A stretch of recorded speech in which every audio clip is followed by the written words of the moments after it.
اون چشات دنیامه، نگیریشون ازم، به جون تو قسم دیگه نمیتونم.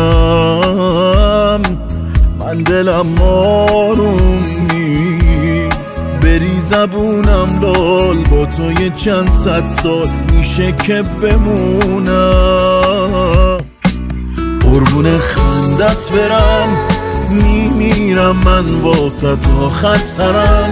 هرچی جز تو بود و دور کردم از دور و برم، همه دنیا میدونن من ازت عاشق ترم. آخ که دل میره برات، تو فقط بخند خودم میشم فدات. چشم بد دور شه الهی که